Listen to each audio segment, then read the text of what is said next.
Oke, kita akan lanjut ke soal selanjutnya, yaitu soal nomor 16. Jika dinyatakan dalam notasi pembentuk himpunan menjadi, oke, di sini ada A-nya 2, 3, 5, 7, 11. Dia mau dinyatakan dalam notasi pembentuk himpunan. Sekarang kita akan analisis dulu dari yang pertama. Ini X di mana? X bilangan prima yang kurang dari 11. Benar gak sih ini bilangan prima yang kurang dari 11?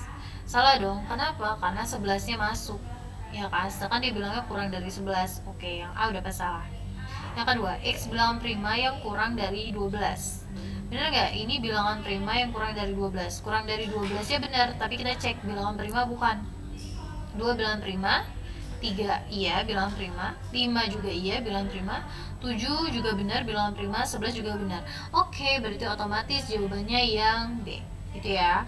Kalau misalkan yang ini kita cek ya, X bilangan ganjil yang kurang dari 12. Kalau bilangan ganjil yang kurang dari 12 itu berarti ada 1, 3, 5, 7, 9, 11 gitu ya, bukan ya. Dan ini juga sama, tadi X bilangan prima yang kurang dari 11 ini juga salah. Oke, ini ada dua jawaban yang sama ya ternyata. Tapi jawaban yang benar itu yang ini ya. Jadi nggak ngaruh nih kalian mau jawab ini atau ini juga tetap salah semua. Oke, kita next. Pecahan campuran dari 3,2 adalah, nah kalau kita mau ngitung pecahan campuran kayak gini, sini ya kita akan hitung. Ini sebenarnya caranya gampang banget.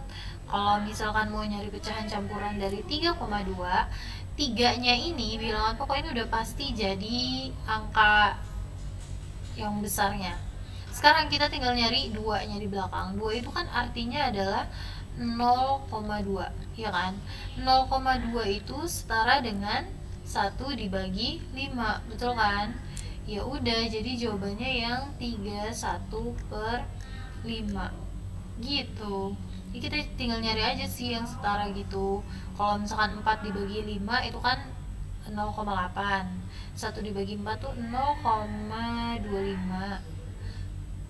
Kemudian kalau 1 dibagi 5 ya itu 0,2. Gitu ya. Kita dipilih dulu. Jawabannya 31/5. Kita next lagi. Nah ini A dikali B ditambah C sama dengan AB ditambah AC merupakan sifat titik-titik dari bilangan bulat. Nah ingat ya, Umi sudah pernah mengajarkan sifat-sifat bilangan bulat. Dan kalau kalian masih ingat pasti kalian tahu banget. Ini jawabannya adalah sifat distributif. Itu ya. Kita next lagi.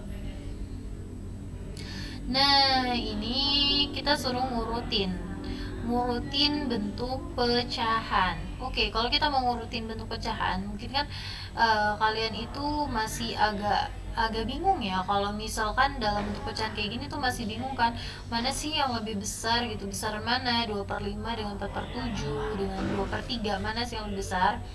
Nah kita bisa ubah mereka ke dalam bentuk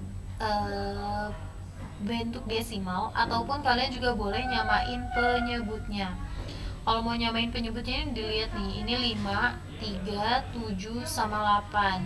Berarti berapa penyebutnya gitu. Atau kalau misalkan kalian mau ubah dalam bentuk desimal, tinggal dibagi aja.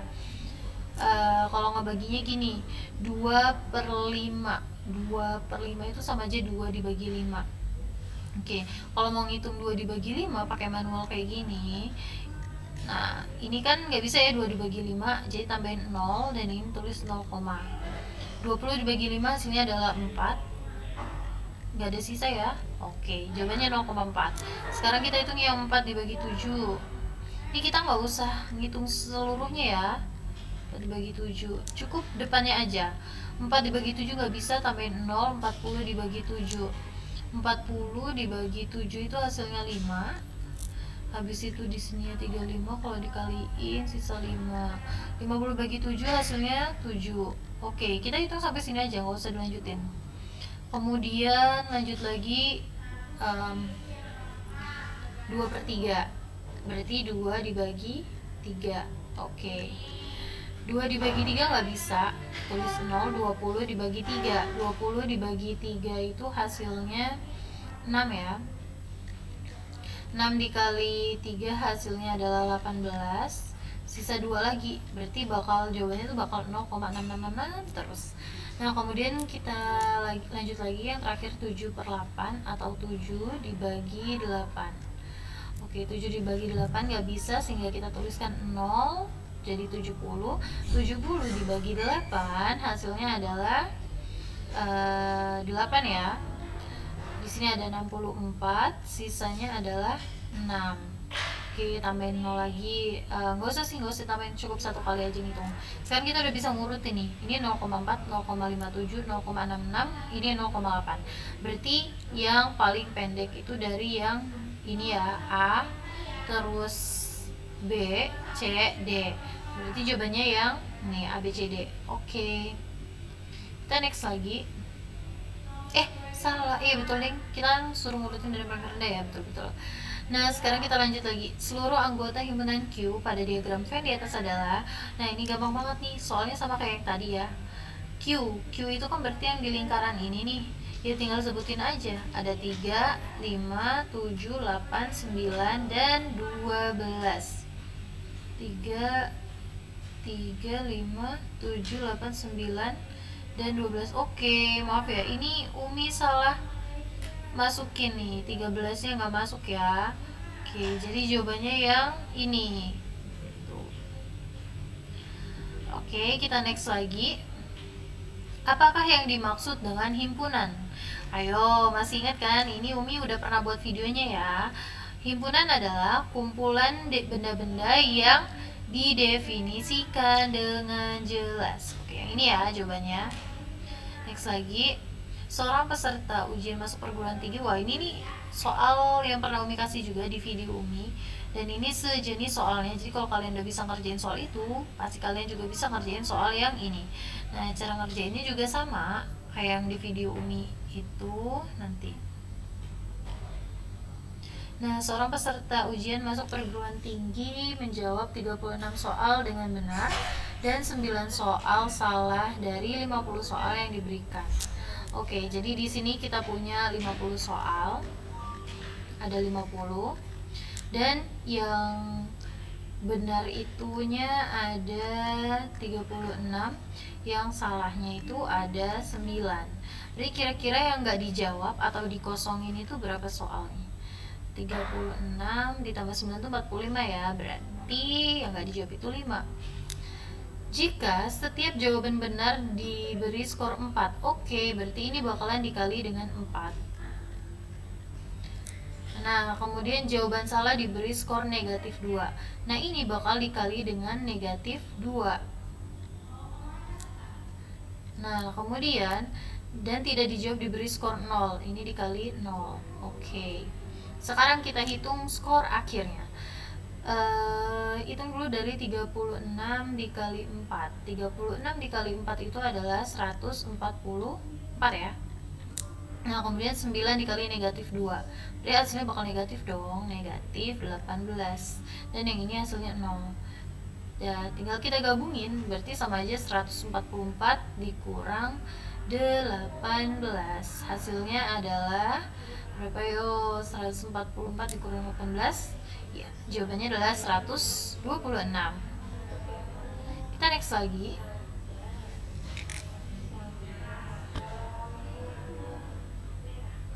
Oke. Di sini manakah kumpulan benda berikut yang merupakan himpunan? Kita ingat lagi ya. Ini bukan jawabannya ya, belum Umi bahas. Nah, jadi manakah kumpulan yang merupakan himpunan? Ingat, kemarin Umi udah menjelaskan bahwa himpunan itu adalah benda yang bisa didefinisikan dengan jelas.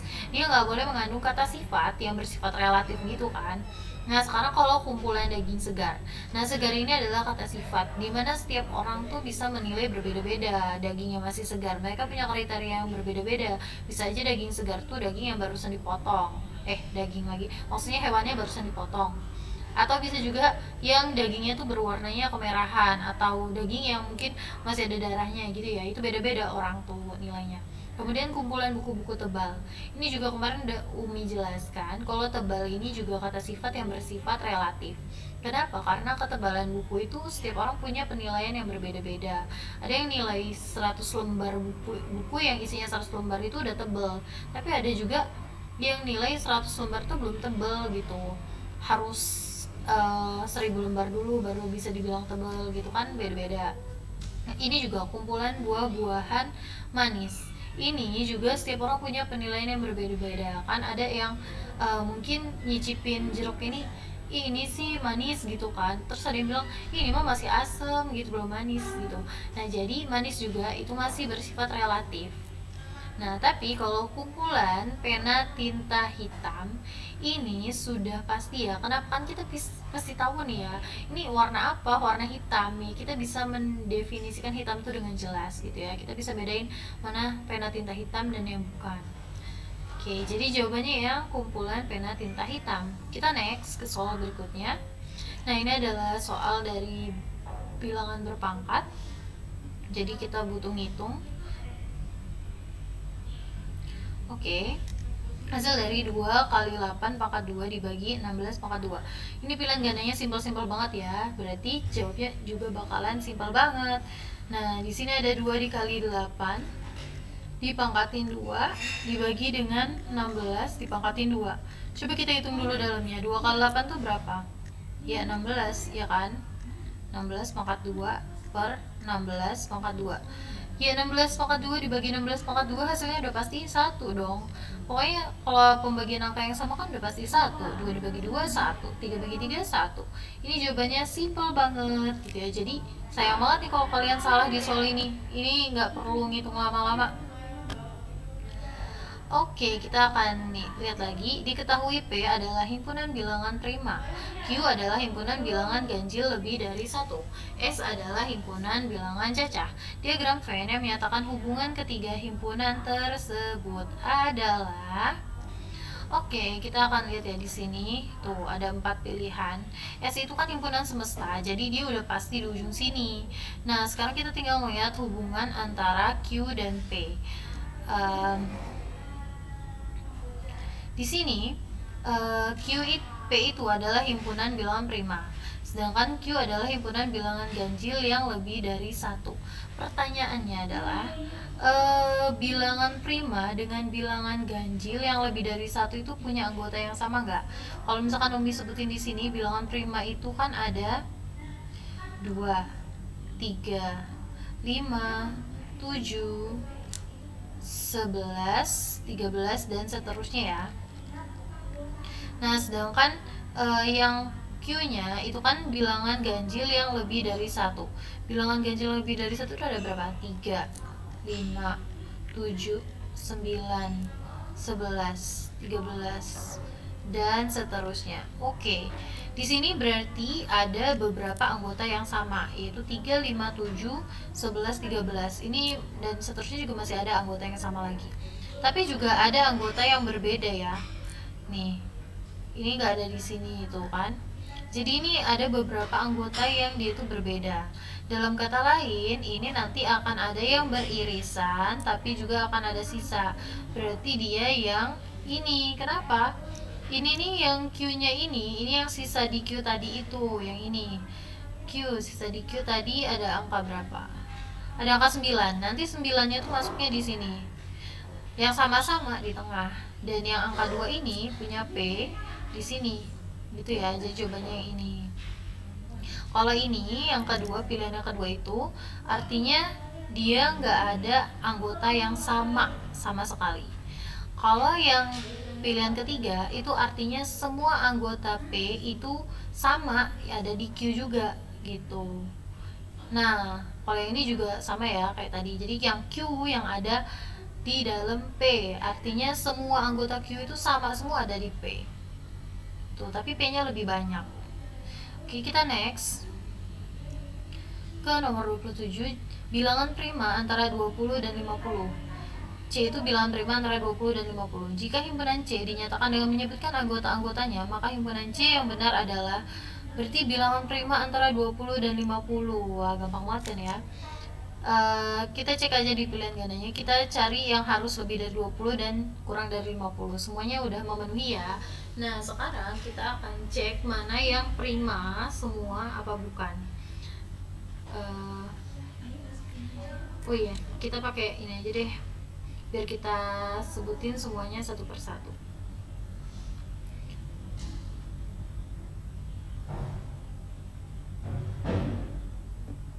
Oke, bilangan prima antara 20 dan 50. Di antara 20 dan 50 berarti kan ada anggota. Oh, ini C ding ya. Oke, maaf ya, ini C. Kita akan sebutin anggotanya. Berarti kan habis 20 ada 21. 21 prima bukan? Bukan ya. 22 bukan prima, 23 prima bukan. Oke, prima kita taruh. 24 bukan. 25 bukan. 26 bukan. 27 juga bukan. 28 bukan. 29 iya prima. Terus 30 bukan. 31 iya prima juga ya. 32 bukan. 33 bukan. 34 bukan. 35 bukan. 36 bukan. 37 iya bukan nih. Iya ya. 37 prima. 38 bukan prima. 39 juga bukan prima. 40 bukan. 41 iya, 41 juga prima. 42 bukan. 43 iya, 43 juga prima. 44 bukan. 45 bukan. 46 bukan. 47 prima bukan ya. Ayo, prima bukan. 47 iya prima ya. Tuh, karena sini udah ada tuh. Ini udah kelihatan banget kenapa ini yang anggotanya kita hitung aja 1 2 3 4 5 6 7. 1 2 3 4 5 6 7. Kita hitung aja dari anggotanya. Kalau misalkan ternyata ada yang sama-sama 7, itu dilihat dari isi anggotanya. Gitu ya. Jadi jawabannya yang ini. Kita lanjut lagi, tinggal 3 soal lagi. Berapakah hasil dari 30 dikurang 25 dibagi 5 ditambah 3 dikali 4 dikurang negatif 5 dikurang 22. Oke, sebenarnya ini adalah hitungan simple, tapi dia menyangkut perhitungan campuran yang dia itu panjang banget. Jadi di sini kalian harus merhatiin pengerjaan gitu ya, pengerjaan operasi bilangan bulat. Sekarang ini Umi tulis dulu di sini biar nggak susah. 5 tambah 3 kali 4 dikurang 5 salah dikurang dengan negatif 5 dikurang 22 sama dengan oke. Pertama kita harus ingat, kita harus mengerjakan dulu operasi yang ada di dalam kurung. Tapi berhubung sini nggak ada operasi di dalam kurung, cuma ada ini doang ya, bolehlah ini kita selesain. Di sini kan ada dikurang negatif 5, negatif ketemu negatif gitu ya, kalau dia sama tanda itu bakalan jadi positif. Nah jadi ini kita bisa ganti aja dengan plus 5 gitu ya, yang ini boleh kita coret plus 5 ya, ini 5 bukan 6, 5. Oke, sekarang kita selesaiin dulu yang perkalian dan pembagian. Nah, di sini kita hitung dulu nih, 25 dibagi 5 hasilnya adalah 5. Oke, kita masih ngikut angkanya. Di sini kan ada negatif, ini positif. Negatif ketemu positif hasilnya negatif. Pokoknya kalau beda tanda dia negatif. 30-nya tetap tulis ulang. Terus ditambahnya juga ini kan positif dengan positif ya, pasti hasilnya bakalan positif.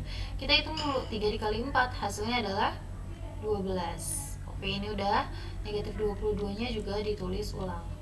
Nah sekarang kita hitung lagi nih, tinggal langsung hitung hasil akhirnya aja ya, karena ini udah penjumlahan dan pengurangan. 30 dikurang 5, 25. 25 ditambah dengan 12 hasilnya adalah 37. 37 tambah 5 berarti 42. 42 dikurang 22 hasilnya 20. Oke, jadi jawabannya yang ini. Oke, jawabannya yang ini. Wah, ini lagi loading ya nak. Oke, next. A sama dengan Y, di mana Y itu lebih dari negatif 8 dan Y kurang dari 10. Y adalah bilangan bulat genap. Maka jumlah A adalah, ini dia nanya tuh jumlah anggota. Nah kalau kayak gini, nah sekarang kita coba sebutin aja. Jadi mungkin diantara kalian tuh masih bingung ya ngebaca simbol-simbol kayak gini. Tapi nanti kalau kalian sudah paham banget ngebaca simbol kayak gini, ini bakalan gampang banget kok ngerjainnya. Jadi cara ngebacanya tuh kayak gini tadi. Jadi kita langsung fokus aja ke sini. Ini kan Y. Y-nya itu di antara berapa? Di antara negatif 8 sampai 10.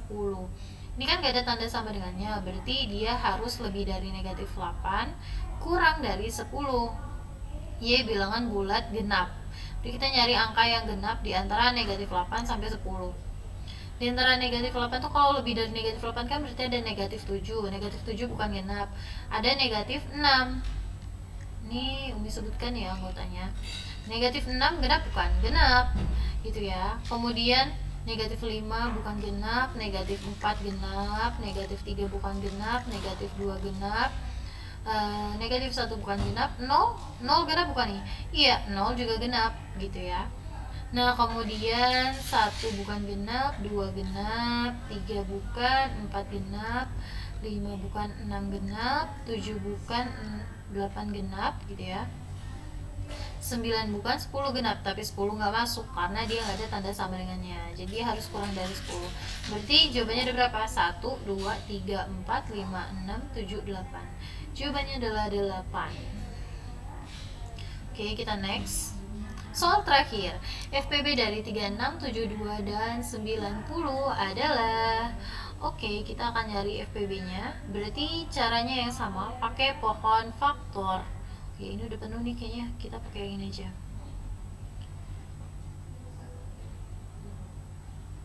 Oke, kita akan pakai pohon faktor gitu ya. Dari 36, 72, dan 90. Kita buat dulu dari 36. 36 itu bisa dibagi 2, hasilnya adalah 18. 18 bagi 2, 9. 9 itu 3 kali 3. Kemudian yang 72 sama nih, 72 tuh dibagi 2, 36. 36 bagi 2, 18. 18 bagi 2, 9. 9 3. Oke. Nah, sama 90. Nah 90 itu bagi 2, 45. Bagi 2 nggak bisa, jadi bagi 3, hasilnya 15. Dibagi 3, hasilnya 5. Oke. Nah kemudian kita tulis nih, kalau misalkan kita mau nyari FPB, kita tulis dulu aja ya. Di sini 36. 36 tuh berarti 2 pangkat 2 dikali 3 pangkat 2. Terus 72 itu berarti 2 pangkat 3 dikali dengan 3 pangkat 2. Dan satunya lagi 90 itu 2 kali 3 pangkat 2 kali 5. Oke, sekarang karena kita mau nyari FPB gitu ya. FPB itu kan faktor persekutuan terbesar. Jadi kita harus ambil yang sama di ketiga angka ini. Yang sama dan pangkatnya terkecil. Yang sama semua ada angka berapa? 2, 2, 2. 2 ada di tiga-tiganya ya, berarti kita ambil angka 2. Kemudian di sini ada 3, 3, 3. Kita ambil angka 3. Yang 5 cuma ada satu ini doang ya, jadi nggak kita ambil. Kemudian kita akan mengambil pangkat terkecil. Di sini 2, pangkat terkecilnya adalah 1. Jadi 2 pangkat 1. Sedangkan yang 3, pangkat terkecilnya adalah 2. Berarti 3 pangkat 2. Kita hitung 2 dikali 3 pangkat 2, hasilnya adalah 2 dikali 9 sama dengan 18. Oke, jadi jawabannya adalah 18 yang ini. Oke, semuanya udah selesai dikerjain ya, dan semuanya udah dibahas. Jadi itu tadi pembahasan soal-soal PTS Matematika kelas 7. Semoga bermanfaat dan kesalahan-kesalahannya bisa diperbaiki ya. Umi akhiri, wassalamualaikum warahmatullahi wabarakatuh.